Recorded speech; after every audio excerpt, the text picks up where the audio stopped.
Episode शुरू होता है और यहाँ पर नामी और लूफ़ी को दिखाया जाता है जो तेज़ी से इनुरू की तरफ जा रहे होते हैं, जहाँ पर लूफ़ी बोलता है कि मैं तुम्हें नहीं छोड़ूंगा।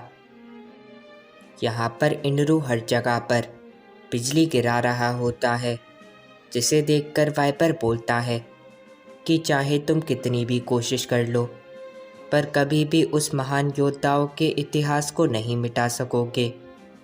तुम बस पेड़ों को ही आग लगा सकते हो, पर इस जगह को कभी भी तबाह नहीं कर सकते। इनुरू ये सुनकर बोलता है कि शायद तुम्हें मेरी ताकत के बारे में नहीं पता, और ये कहने के बाद वो अपनी इलेक्ट्रिक पावर को यूज़ करके बहुत तेज़ी से अपर यार्ड के ऊपर मार देता है। पर जैसा अभी वाइपर ने बोला, बिल्कुल वैसा ही होता है।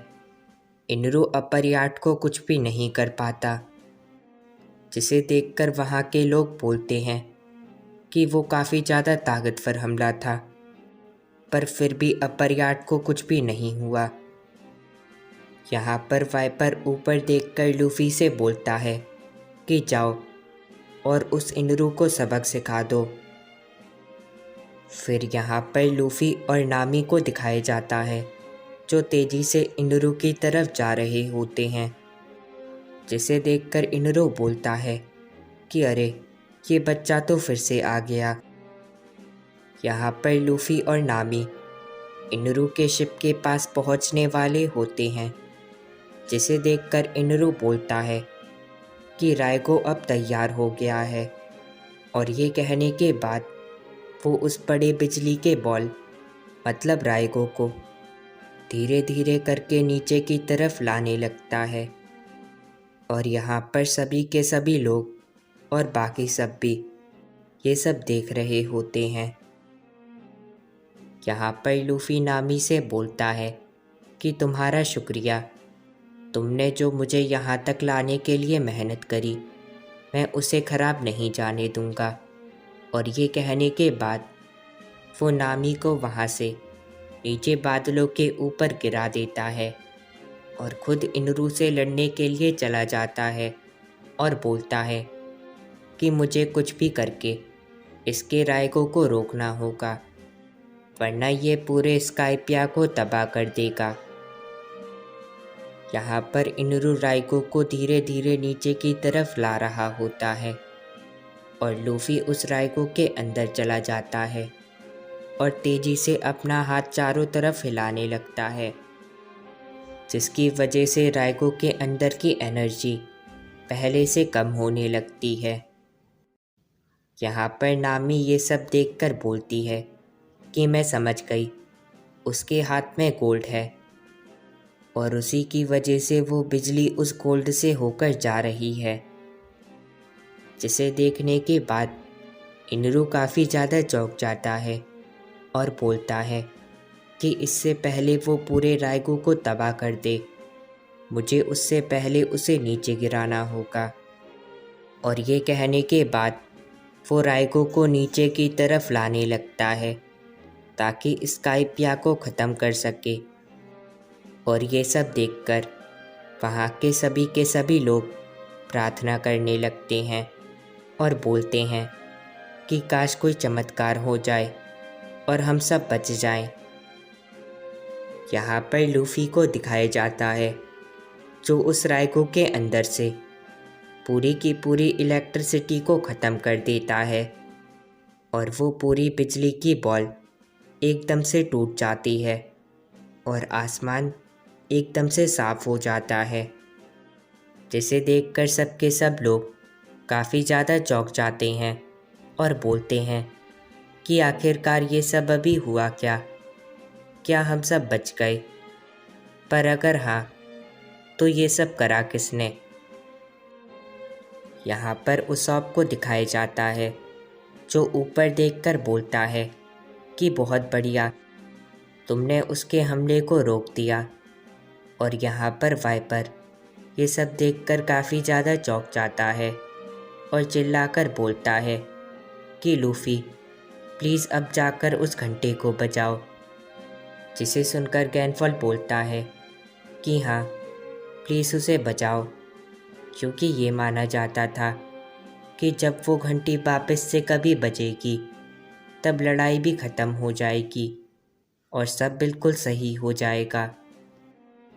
फिर यहाँ पर लूफ़ी को दिखाया जाता है जो इनरू से बोलता है कि तू तो अब गया, जिसे सुनकर इनरू लूफ़ी से बोलता है कि तुम्हारी हिम्मत कैसे हुई मेरे राइको को मिटाने की।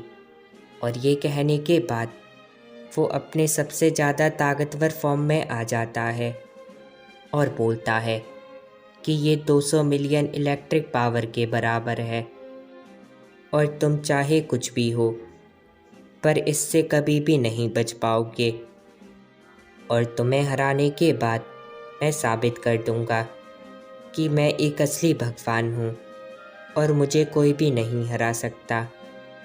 और इस सब के बाद वो अपना सबसे ज़्यादा ताकतवर हमला लूफ़ी के ऊपर कर देता है और सब लोग ये सब देख रहे होते हैं। पर यहाँ पर लूफ़ी को उसके अटैक से कुछ भी नहीं होता और वो बोलता है कि इस सब से मुझे कुछ भी नहीं होने वाला। और इस सब के बाद वो तेज़ी से इनरू के पास जाकर उसे बहुत तेज़ी से लात मार देता है। पर तभी पीछे से इनरू उसे पकड़ लेता है और बोलता है कि मैं भगवान हूँ और भगवान को कोई भी नहीं हरा सकता। और इसके बाद वो बोलता है कि बताओ अब तुम क्या करोगे, अगर तुम मुझसे बच भी गए तो नीचे गिर जाओगे। यहाँ पर लूफ़ी बोलता है कि ये बहुत ज़्यादा गर्म है और ये कहने के बाद वो पहले की बातें याद करता है और बोलता है कि मुझे ये करना ही होगा।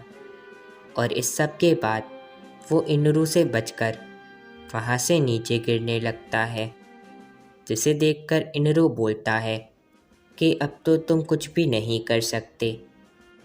और तभी लूफ़ी एक बादल को पकड़कर वापस से इनरू के पास आ जाता है कि चाहे कुछ भी कर लो पर मुझे नहीं हरा पाओगे। जिसे सुनकर लूफ़ी बोलता है कि मुझे बस उस घंटे को बजाना है। और ये कहने के बाद वो अपने गोल्ड राइफ़ल की मदद से इनरू पर बहुत तेज़ी से हमला कर देता है। और ये हमला इतनी ज़्यादा तेज़ था कि इनरू उस बॉल के साथ तेज़ी से उस घंटे की तरफ जाने लगता है। और तभी कुछ पास्ट की बातें याद दिलाई जाती हैं, जहाँ पर कलकारा बोलता है कि जब तुम वापस आओगे तब मुझे वहाँ पर ना देखकर क्या सोचोगे, पर तुम घबराना मत, बस इंतज़ार करना, क्योंकि मैं तुम्हें बताऊंगा कि हम सब कहाँ पर हैं, वो भी उस घंटे को बजाकर। और इस सब के बाद हमें नोलैंड की बात भी याद कराई जाती है कि उसने बोला था कि गोल्ड की सिटी सच में थी और वहाँ पर मेरे दोस्त भी थे जिन्हें मैंने मिलने का वादा करा था। यहाँ पर लूफ़ी इनरू को उस घंटे की तरफ मार के उसे बचाने वाला होता है और बोलता है कि सब लोग इसे सुन पाएंगे और उन सबको पता चलेगा कि नोलैंड झूठा नहीं था।